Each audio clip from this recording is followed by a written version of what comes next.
Hi hello good morning friends, welcome back to our channel mom and me talks. And it's me Sandhya. ఎలా ఉన్నారండి అందరూ? మేమైతే సూపర్గా ఉన్నాము. అండ్ మీరందరూ కూడా సూపర్ ఉండాలని కోరుకుంటున్నాను.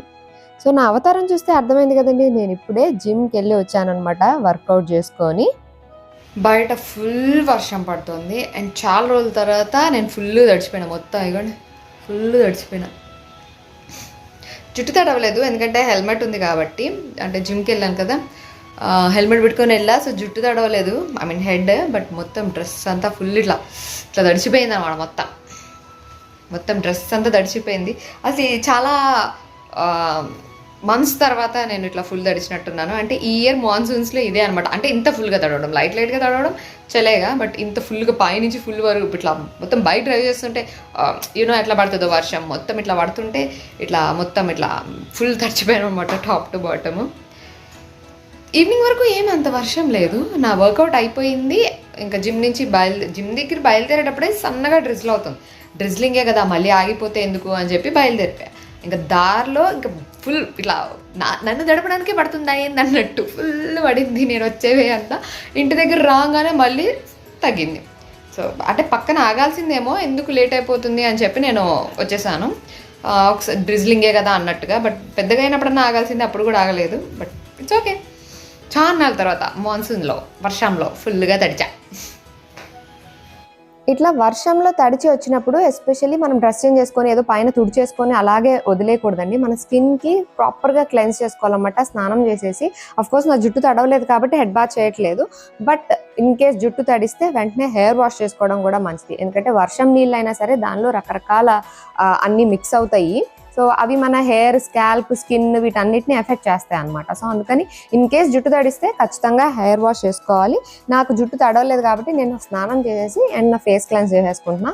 And I use pure skin క్లెన్జరే. నాకు ఇది మంచిగా సెట్ అవుద్ది అన్నమాట నా ఫేస్కి, నా స్కిన్కి ఎస్పెషల్లీ. ఎందుకంటే అది జెంటల్గా క్లీన్స్ చేస్తుంది అండ్ మంచిగా సాఫ్ట్ అండ్ సఫల్గా ఉంచుతుంది అనమాట.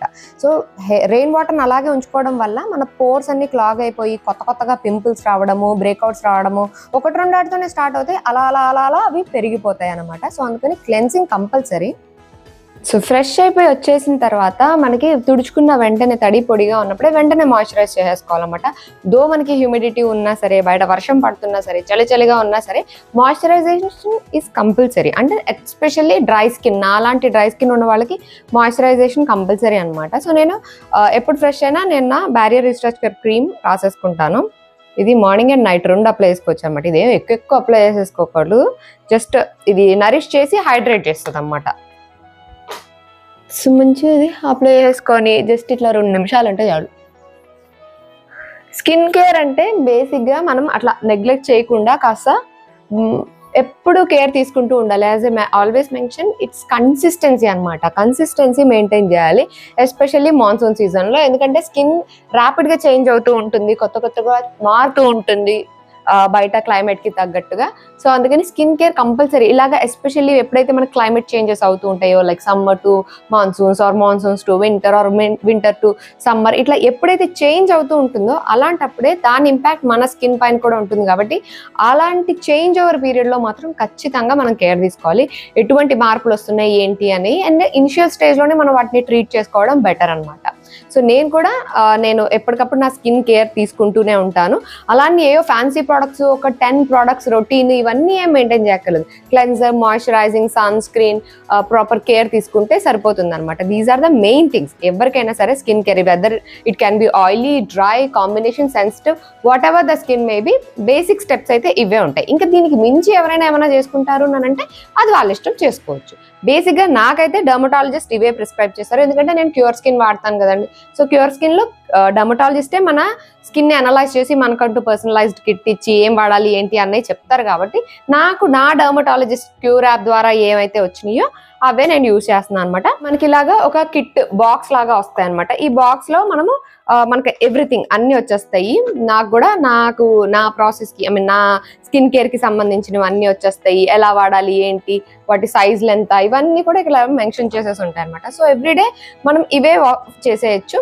మనకు ఒక కిట్కి వచ్చేసి 2200 రూపీస్ అవుతుందండి. అది మీకు ఎఫోర్డబుల్ అని అనుకుంటే కనుక మీరు డెఫినెట్గా ట్రై చేయొచ్చు. దీని లింక్ అండ్ అలాగే నా కూపన్ కోడ్ కూడా ఇస్తాను డిస్క్రిప్షన్లో. అది యూస్ చేస్తే మీకు ఇంకొంచెం ఎక్స్ట్రా డిస్కౌంట్ కూడా వస్తుంది అనమాట. సో మీరు ట్రై చేయొచ్చు. ఒకసారి ట్రై చేసి చూడాలి అని అనుకుంటే you can definitely try. Photo upload చేయడానికి, ఏఐతో అనలైజ్ చేయడానికి దీనికి ఏమీ ఛార్జెస్ అవ్వండి. యాప్ డౌన్లోడ్ ఇవన్నీ కూడా ఫ్రీయే అనమాట. ఓన్లీ కిట్కి మాత్రమే పే చేస్తాం. డెర్మటాలజిస్ట్కి కూడా మనం ఏం పే చేయం. ఫీజు ఏముండదు, డెలివరీ ఛార్జెస్ కూడా ఏముండవు. సో అదనమాట. అండ్ నాకు నైట్ క్రీమ్ కూడా ఉంది. అది నేను before going to bed apply చేసుకుంటాను అనమాట. అంటే అది సీరం అనమాట. సో అది నైట్ అప్లై చేసుకుంటాను. ఇప్పుడు ఇంకా కిచెన్లోకి వెళ్ళి వంట పనులు ఇవన్నీ ఉన్నాయి కాబట్టి ఫస్ట్ డిన్నర్ ప్రిపరేషన్ అయితే చూసేద్దాం. Let's go. కట్ చేస్తే రాత్రి అయిందన్నది, ఇంత రాత్రి ఎక్కడికి వెళ్తున్నావు అని అనుకుంటున్నారు కదండి. ఇప్పుడు ఎక్కడున్నా చూస్తున్నారు కదా, నేను ఆటోలో ఉన్నా అనమాట. బయటికి వెళ్తున్నాను. ఇంకా నైట్ టైం బయటికి ఏంటి అని అంటే, ఇదిగోండి మా వాడు తయారయ్యాడు. ఏంటి అని అంటే, సాకేత్కి ఆ బ్రేసెస్ పెట్టించాం కదా ఇద్దరికి పిల్లలకి. అందులో వీడికి ఆ బ్రేసెస్ పక్కకు జరిగినాయి అనమాట. అంటే ఒక స్ట్రింగ్ లాంటిది అటాచ్ చేస్తారు కదా, అది ఒక సైడ్కి వచ్చేసింది అనమాట. ఒక సైడ్ నుంచి ఇంకో సైడ్కి స్లైడ్ అయింది. అది మనం జరిపినా జరగట్లేదు, ఏం చేసినా అవ్వట్లేదు అనమాట.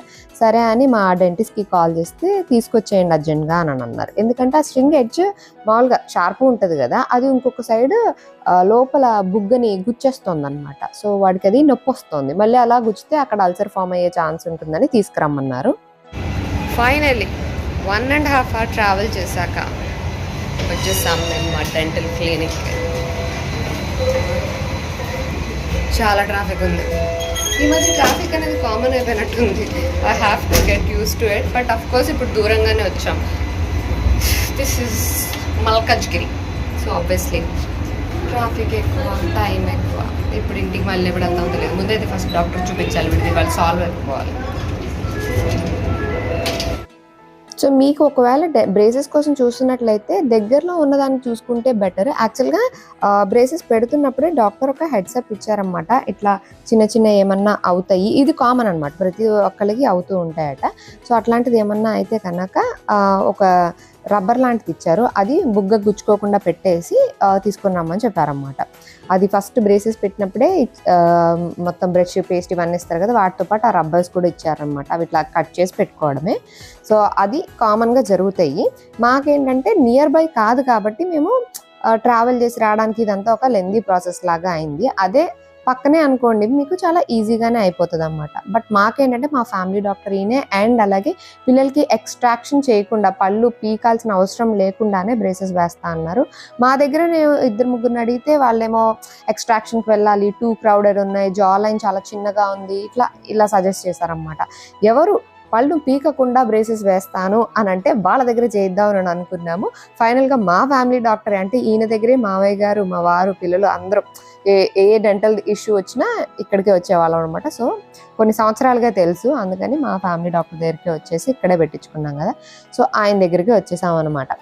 అదేం లేదు, ఒక సైడ్ నుంచి ఇంకొక సైడ్కి గ్లైడ్ అయిందనమాట. ఆ వైర్ థిన్గా ఉంటే కొంచెం ఎక్కువ గ్లైడ్ అవుద్దంట. కొంచెం పెరిగే కొద్దీ అంటే మారుస్తారు కదా, ఎవ్రీ మంత్ మారుస్తారన్నమాట ఆ వైర్ని.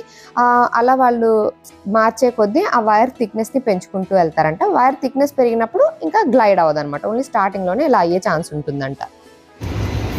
అయిపోయింది ఇక్కడ పని అయితే ఫాస్ట్గానే అయిపోయింది, కానీ ఇంటికి వెళ్ళడానికి ఎంత టైం పడుతుందో చూడాలి.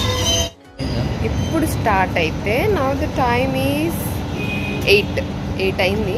ఇప్పుడు స్టార్ట్ అయితే ఎన్నింటికి వెళ్తాము అసలు కదరా. ఇంకా మేము ఇంకా బుక్ చేసుకోలేదు, ఇప్పుడు బుక్ చేసుకోవాలి. వద్దులైతే. సో హాస్పిటల్లో ఎక్కువ వెయిటింగ్ లేకుండా ఈజీగానే అయిపోయింది. అండ్ అదో పెద్ద ప్రాసెస్ కూడా కాదనమాట బ్రేసెస్ సరిగ్గా సెట్ చేయడం అనేది. అంటే గ్లైడ్ అయిందన్నాను కదా, దాన్ని సెట్ చేసేసారు. ఇంకా వెంటనే బయలుదేరాం. బట్ అక్కడి నుంచి ఎంతకీ మాకు క్యాబ్ కానీ ఆటో కానీ బుక్ అవ్వలేదన్నమాట. వచ్చేటప్పుడే మళ్ళీ డాక్టర్ వెళ్ళిపోతారేమోనని హడావిడిగా నేను ఆటో బుక్ చేసుకొని వచ్చేసాం డైరెక్ట్గా అక్కడి నుంచి. బట్ వెళ్ళేటప్పుడు మాత్రం ఎంతకీ బుక్ అవ్వలేదు, ఆటో బుక్ అవ్వలేదు, క్యాబ్ బుక్ అవ్వలేదు. So better to go by metro అనుకున్నాం, ఎందుకంటే బై రోడ్ ఎలాగో ట్రాఫిక్ ఉంటుంది బాగానని చెప్పి. బట్ అంత దూరమనో మరి నైట్ టైం అనో ఏమో తెలియదు, కానీ ఏది బుక్ అవ్వలేదన్నమాట. సో నియర్ బై మెట్రో స్టేషన్కి వెళ్ళిపోదాము అని చెప్పి మేము మెట్టుగూడ మెట్రో స్టేషన్కి వచ్చేసాం అనమాట. మల్కాజ్గిరి నుంచి మెట్టుగూడ ఇస్ లైక్ కొంచెం దగ్గరే. సో కూడా మెట్రో స్టేషన్కి వచ్చేసి అక్కడ మెట్రో ఎక్కేద్దాము అని అనుకున్నాము. కాకపోతే మాకు డైరెక్ట్ ట్రైన్ ఉండదు, మధ్యలో అమీర్పేటలో చేంజ్ అవ్వాల్సి ఉంటుంది. అండ్ మెట్రో అయితే ఫుల్ ఖాళీ అనమాట. మంచిగా కూర్చొని వచ్చాము. ఇది కూడా మొత్తం ఖాళీ ఉంది మెట్రో అంతా. ఆ టైంలో ఎవరు ట్రావెల్ చేయరు అనుకుంటా, అంటే అందరూ తిరిగి ఇంటికి వస్తూ ఉంటారు కానీ ఆఫీసులకి ఎవరు వెళ్ళరు కదా, అందుకనే ఏమో మెట్రో అంతా ఖాళీగా ఉంది. Finally came back. మళ్ళీ ఇంటికి వచ్చేసరికి టైం ఎంత అయిందో తెలుసా, మీకు చూపిస్తాను. లాబీలోకి వెళ్ళాక అక్కడ వాచ్ ఉంటుంది కదా, బై రోడ్ అయితే లేట్ అవుద్దని మెట్రో ఎక్కి మరీ వచ్చేసాము. అసలు ఏ క్యాబ్ బుక్ అవ్వట్లేదు, అంతకే బుక్ అవ్వట్లేదు. ఆటో కూడా బుక్ కాలేదు. ఇంక ఇట్లా కాదు, మళ్ళీ ట్రాఫిక్ జామ్ అయితే కష్టం అని ఇట్లా మెట్రో ఎక్కి వచ్చేసినాం అనమాట. And now the time is 10:15. చూసారా, నైట్ 10:15 టైం. ఇప్పుడు చేరాం ఇంటికి. సో డేని మనం ఒకలా ప్లాన్ చేసుకుంటే ఒక్కొక్కసారి ఒకలా అవుతూ ఉంటుంది చూడండి. అలాగా ఈ రోజు అయితే నేను యాక్చువల్గా నా ప్లాన్ వేరు. నేను మంచిగా ఫుర్సత్తుగా జిమ్కి వెళ్ళి వచ్చి ఆ తర్వాత ఫ్రెష్ అయ్యి డిన్నర్ ప్రిపేర్ చేసి ఇలాగ ప్లాన్ చేసుకుంటే అది కాస్త మొత్తం తక్కరమార్ అయ్యి, ఇంకా నయం నేను త్వరగా వచ్చేసాను జిమ్ నుంచి. ఎందుకంటే నాకు జిమ్లో ఉన్నప్పుడే వాడు కాల్ చేసాడు కూడా అనమాట, ఎప్పుడు వస్తున్నావు ఏంటి అని. కానీ మ్యాటర్ ఏంటన్నది చెప్పలేదు. ఇంటికి వచ్చిన తర్వాత చెప్పాడనమాట, ఇటు నుంచి ఇటుకి ఇట్లా స్లైడ్ అయింది, ఇక్కడ గుచ్చుకుంటోంది అని చెప్పి. ఇంకా అప్పటికప్పుడు నో మళ్ళీ అది అల్సర్గా ఫామ్ అయ్యే ఛాన్స్ ఉంటుంది అన్నారు. అండ్ వాడు గుచ్చుకుంటుంది, హీస్ కంటిన్యూస్లీ సఫరింగ్ అనమాట. అందుకని ఇంకా అర్జెంట్గా ఇమ్మీడియట్గా ఉన్న పలానే అలాగా హాస్పిటల్కి తీసుకెళ్ళిపోయాను. సో మొత్తానికి అంతా అయితే సెట్ అయిపోయింది. అదండి ఇవాళ నా వీడియో. That's it for today. Bye.